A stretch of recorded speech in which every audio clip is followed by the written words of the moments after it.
Now we move into 1 Kings 21. Again, we're sticking in the Old Testament today. We're living in there for a little while. 1 Kings 21. Naboth, a man from Jezreel, had a vineyard on the outskirts of the city near King Ahab's palace. One day the king talked to him about selling his land. I want it for a garden, the king explained, because it's so convenient to the palace. He offered cash, or if Naboth preferred, a piece of a better land in trade. But Naboth replied, not on your life. This land has been in my family for generations. So Ahab went back to the palace, angry and sullen. He refused to eat and went to bed with his face to the wall. What on earth is the matter? His wife Jezebel asked him. Why aren't you eating? What has made you so upset and angry? I asked Naboth to sell me his vineyard or to trade it, and he refused, Ahab told her. Are you the king of Israel or not? Jezebel demanded. Get up and eat and don't worry about it. I'll get you Naboth's vineyard. So she wrote letters in Ahab's name and sealed them with his seal and addressed them to the civic leaders of Jezreel, where Naboth lived.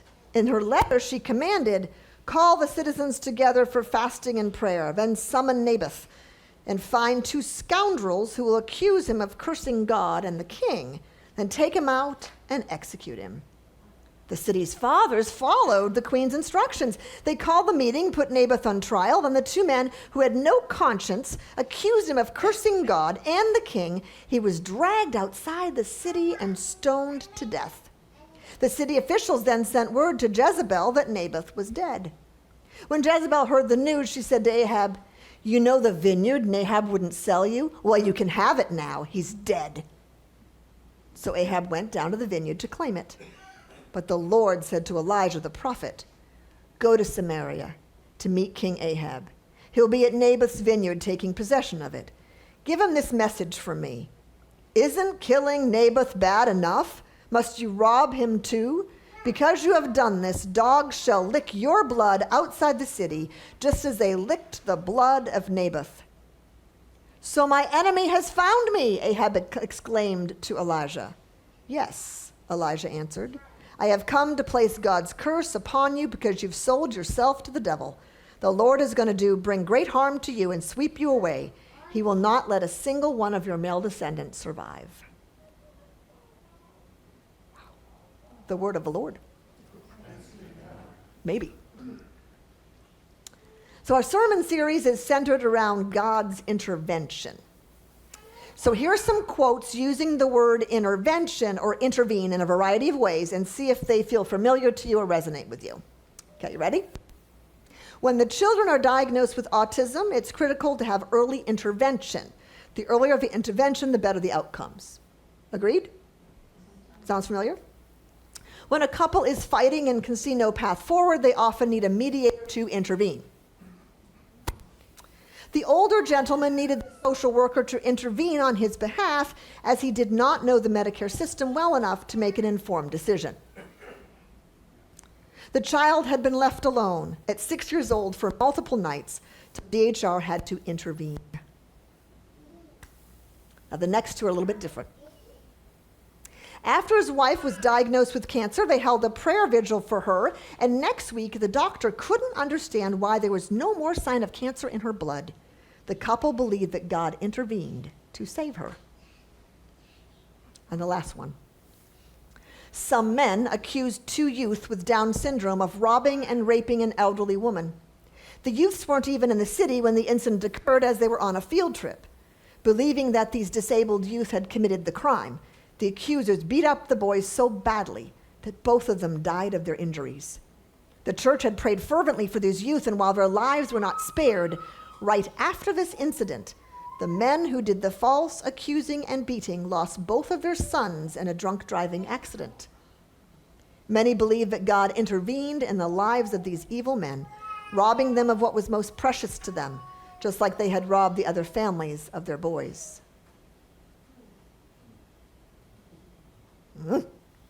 So the last 2 quotes I think are somewhat controversial, right?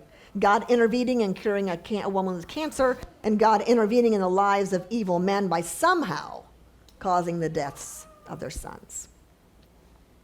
Yet we heard similar stories today in our scriptures. The idea that God can intervene in human lives has a long history. And biblically, we hear of God intervening in the Old Testament as well as the New Testament. In our scriptures today, yes, God does some intervening. And the story we heard read of David and Bathsheba, the part that was missing is that David lusted after another man's wife, Bathsheba, and he lusted so much that he had her husband killed so he could claim her as his own.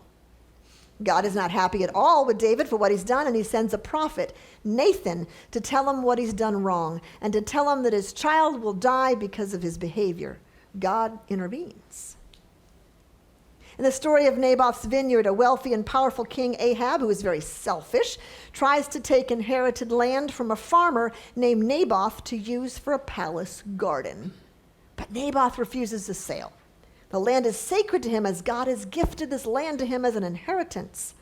As Ahab the king is sulking, his equally powerful wife Jezebel formulates a plot to kill Nahab so her sulking husband can have his garden, and she succeeds. God intervenes, though, through the prophet Elijah and sharing with Ahab that God opposes the royal practice of injustice, an arrogant use of power against the weaker members of society. Injustice is not just an offense against human beings, but an offense against God as well. So God intervened on behalf of the slain Naboth. A curse was placed upon Ahab as the Lord would bring great harm to him and not allow a single male descendant of his to survive. Yikes. These stories, I think, are a bit unnerving to us, right? The Bible clearly states that God intervenes, but does this conflict with our view that our God is a loving and forgiving God? How do we reconcile the deaths God caused as injustice? These are questions that will take us a lot of time to wrestle with. And we're not going to wrestle with those now, because they really are hard, wrestling, interesting questions. But the other question that I want to ask is, does God still intervene in the lives of those who are being served in injustice today or not? Is there still a prophetic voice? Is there still a representative from God taking up the cause of those who are oppressed and victimized? Does that exist? Let's listen to this story. I'll never forget the phone call we received that night. How was this even possible? Arrested? His grandmother and I raised him right. We taught him to obey, to listen to his elders, to care for those less fortunate. What do they mean people were murdered and our grandson was there? What does this even mean? When we finally heard from him, all he could do was cry. I didn't know he was going to shoot them. I swear, Granddad. I was just in the car to go to a party, and he said he wanted to stop on the way. Then we heard these shots, and we couldn't believe it. Granddad, please take care of my kitten. He won't eat unless I'm there. Please promise me you'll take care of my kitten. I'm so sorry, Granddad. I'm so sorry. It was quite a while later when he was released on parole with an ankle bracelet. My grandson with an ankle bracelet. This is Grandma now. My husband passed while our grandson, who we raised, was still on his ankle bracelet. He hasn't been the same since, and none of us have. My husband, an Army veteran, was the rock of this family. Now what are we going to do? I'm so worried about my grandson. Murder charges, and he didn't even commit the crime. I called a friend who was a pastor who knew our grandson really well. We've been friends with her and her husband for many years. They called another member of their congregation who was a retired judge. We all sat together in our living room, and the judge talked to my grandson about what had really happened and then what to expect coming up. He never sugarcoated it. He told him the truth. Our main concern is that we already had seen some negative kind of dismissive behavior from the court-appointed attorney for my grandson, and my grandson is black. And around here, we're scared for his life. He didn't commit the crime, and he didn't even know about it. But guilt by association can be really damning, especially for a young black male in the South. The church where the pastor came from and the judge and a few other congregants decided that every time my grandson had to go to the court, into court, and there was a lot of court days, he was there for 5 years, that they would show up. They'd show up. They were white and affiliated with the church, and they had a deep concern that the case would be handled without as much care as it should be because my grandson's a young black male in the South. So they showed up, all of them, every time. They talked to his attorney. They sat through the scary questions. They spoke the truth and stood by him. In the end, he had to agree that he committed a crime that never even occurred at the scene because the only way he could stay out of prison. And still, these people were there. There are many injustices that happen in the world, and God seems to be in the center of this one with my grandson by supplying him with all these people for support. Their presence was enough to help, and I'm so very, very grateful.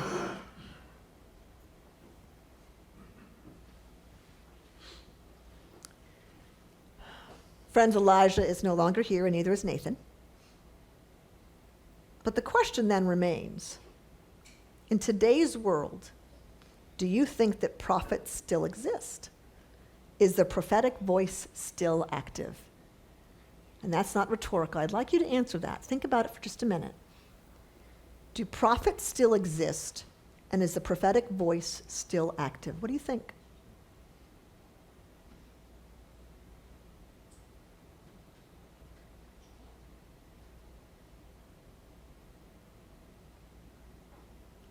It's a hard one.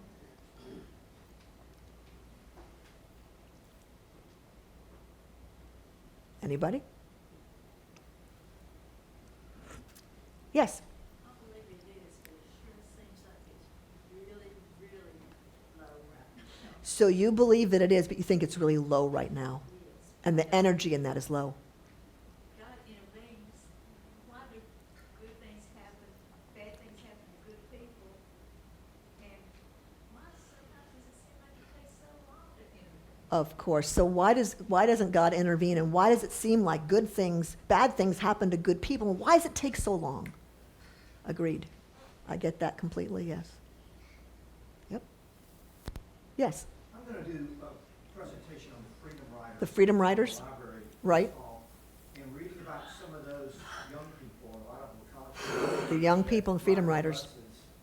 And face utter, possible death. And it's Yes. amazing none of them were killed. Yes. And they did it for the idea of unmerited suffering, which is a central Christian principle. They Right. thought that by suffering without violence, that they would present an example for the rest of the country, and they did. And it was very slow, but changes took place. But the courage they had was just beyond belief. Yeah, the Freedom Riders, friends at home, David's talking about the Freedom Riders and how they had incredible courage in the face of severe threat of death, and they still did it. I know. And that is prophetic. They feel called to fight an injustice. That's a prophetic voice. It's different than Nathan and Elijah. Remember, it's a little bit different, right? But I'm going to challenge you again. Is it still there today? What other examples might you have? Missionaries that go into dangerous countries. Missionaries absolutely going into dangerous countries. Yep, they feel very called, don't they, to speak the message of God in some way. I think John Lewis was a perfect. John Lewis And Martin Luther and Martin Luther King, prophetic voices. What about the people we heard about in the story? Did you recognize that story? It's this congregation that did that. These grandparents really felt as though the people here had a prophetic voice. Showing up sometimes is the best way we can be that prophetic voice, to hear that little niggling from God. And right now, the world needs prophets. The world needs prophets. I think that the God of the Old Testament scares us a little bit, because that God seems kind of powerful and forceful and a bit unforgiving. And certainly in the scriptures, like, there are times that God intervenes when an injustice is occurring, and there are many valuable lessons to be learned from the Old Testament texts. Like, in the end, truth will win. Unjust powers will not have the last word in our broken world. Though innocents could suffer and die, like the boys who were beaten and killed, God still speaks through prophetic voices today, and I think takes up their causes. The God who intervenes is the God who lives inside us, determined to act with justice and might on behalf of the oppressed. And though we may feel tremendous despair over the pain and the injustices in our world, we can trust that God sees what is happening and is working through his people to bring justice, because God in the end will prevail if we are God's hands and feet. Just like to that young man in the courtroom. If we are God's hands and feet. We have an amazing opportunity to be this prophetic voice. You need to pray on that a little bit. What does it look like to us to be a prophetic voice in any situation? Amen.